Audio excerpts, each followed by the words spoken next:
Hello everyone, my name is Abigail Smith, and today I'm going to be talking about the dependency theory and tourism in underdeveloped countries.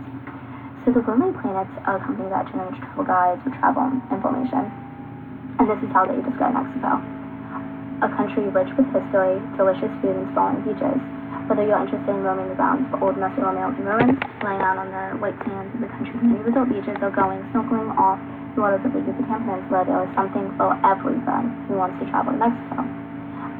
This is the Mexico that is advertised to us in the United States. However, this is the Mexico to 55 Mexicans living below the poverty line and 11.7 million living in extreme poverty and deprivation.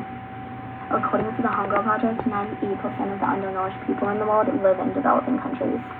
In Latin America alone, there are 32.3 million undernourished people. Countries in Latin America also face other problems like lack of decent housing, health facilities, illiteracy, unemployment, high infant mortality rates, undemocratic and unrepresentative governments, and foreign countries have vast control of their nation's social, political, and economic life. So as we've all seen, people travel to Mexico, not just Mexico, people travel to Latin America and the Caribbean on luxurious vacations where they spend a ton of money, and so they clearly have a pretty large tourism market. And this has always confused me, considering the large amounts of revenue I would assume tourism would bring into the country and relieve poverty, yet a huge portion of their population still remain poor. And as we've seen throughout the class, there's a recurring theme of unequal distributions of wealth in Latin America. So I asked myself, where is the money going and who is actually benefiting from tourism? So in doing my research, I came across a theory in understanding economic underdevelopment. In the 1950s, the director of the United Nations Economic Commission for Latin America, Raul Prebisch, and his colleagues were concerned that the economic growth of industrialized countries often led to economic problems in poor countries.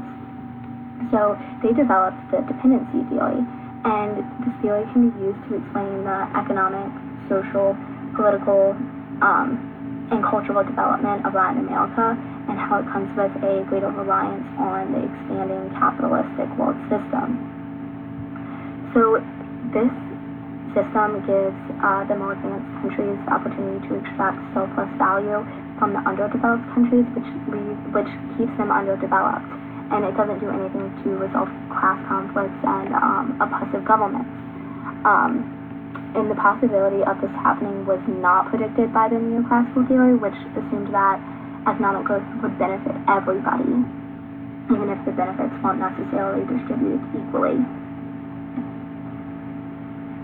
So neoclassicism is an economic approach that we're all sort of familiar with, supply and demand. So the people provide resources to businesses. The businesses use the resources to produce goods and services. The goods and services are distributed back to the people. Businesses provide the people with an income for their labor, and that income is then spent on the goods and products. So it all kind of goes in a circle. So dependency theorists reject this, and so their model is a more accurate representation of the global market. So in their model, both the underdeveloped and developing nations are providing the developed nations with resources. The developed nations are producing goods and services and then exporting them back into the underdeveloped nations. So this causes issues because the underdeveloped countries offer cheap labor and raw materials. So their resources are being exported to the developed countries such as the U.S. For cheap. It's not costing them a lot of money to obtain them. And now they are manufactured into goods. And then the finished products are then exported back into the underdeveloped nations, but this time at skyrocketed prices. So as a result, the developed nations remain wealthy and they keep getting richer while the underdeveloped nations are still poor. The dependency theory also claims that the underdevelopment of these countries was not unintentional. They didn't fall behind and they're not catching up to the developed nations, but in a historical context, they were systematically placed into the European economic system solely for the purpose of exploiting them as producers of raw materials and cheap labor. So could tourism be the solution of poverty in developing countries? Excuse me. Many argued that it would direct money into the country and diversify their economies, but the problem was there were misconceptions of Latin America at this time, and this was in the 1960s. And people associated the region with unsafe water, poverty, revolutions, so they kind of needed to rebrand Latin America and develop marketing strategies to bring tourism into Latin America.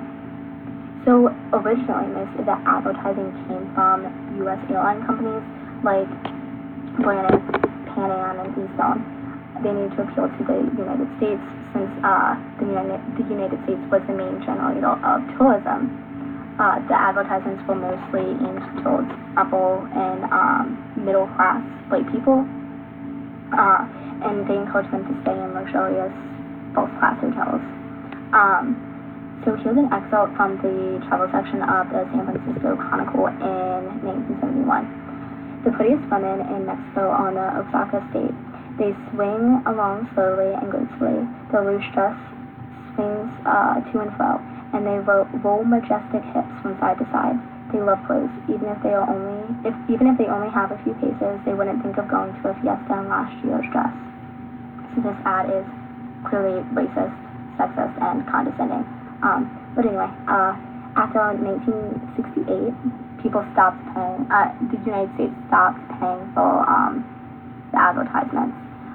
So Latin American governments had to start paying American industries to promote them. So who was benefiting from that? The U.S. Magazines and newspapers were receiving all the profit. And in Puerto Rico, the beaches became nearly impossible to access for the locals because of the U.S.-owned hotels, and the tourists were just taking up all the space, and they could no longer use their own beaches. Quaint and primitive villages were used as tourist attractions. Tourists went to Guatemala, and they were pleased by the costumes or indigenous attire that differed from country to country, or from village to village. But they failed to notice one significant thing that was uniform amongst all of the villages, and that was poverty. The tourism industry can also promote the idea that to achieve development, they must meet the needs of tourists and foreign interests before they meet the needs of their own people. So the United States, industries in the United States took this opportunity to build hotels in Latin America. Intercontinental Hotels owns 200 hotels. Hilton owned 100 as of 2016, and Marriott owns 245. Latin America depended on three sources for funding tourism and tourism infrastructure. And these sources were investments from U.S. multinational corporations, which constructed and or managed hotels, loans from U.S. or U.S.-controlled institutions, and loans from Latin American governments. So this left Latin America in debt, and in 1967 their outstanding debt of $2 billion was equivalent to half of the total for the entire developing world at that time. And only small amounts of the revenue that they generated actually stayed in Latin America, because it had to go back to the foreign imports that promoted tourism and its development so that they could relieve their debt. So Latin American countries also created tourism incentive programs such as tax deductions and cash rewards to make the sector a little more appealing to foreign investment. And we've read a lot about Latin American governments that don't have much interest in the welfare of their people. And these governments might see building hotels for tourists for money as a priority over decent housing and services for the people of their country. And quickly, I wanted to clarify that I'm not saying tourism is a negative thing. I just wanted to explain it from a different point of view, just because I kind of thought it was interesting and it was something I've always been sort of curious about. But there are lots of benefits to tourism. It provides jobs. It promotes cultural awareness, the study of ecosystems, ensures the preservation of artifacts, monuments, and the environment. But many of the nations in Latin America do have problems, like I said earlier, like lack of decent housing and healthcare facilities, illiteracy, malnutrition, unemployment, high infant mortality rates, undemocratic and unresponsive governments, and foreign industries have control of their social, political, and economic life.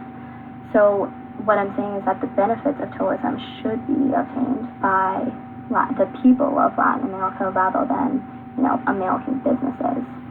But anyway, that's all I have for you today. Thank you so much.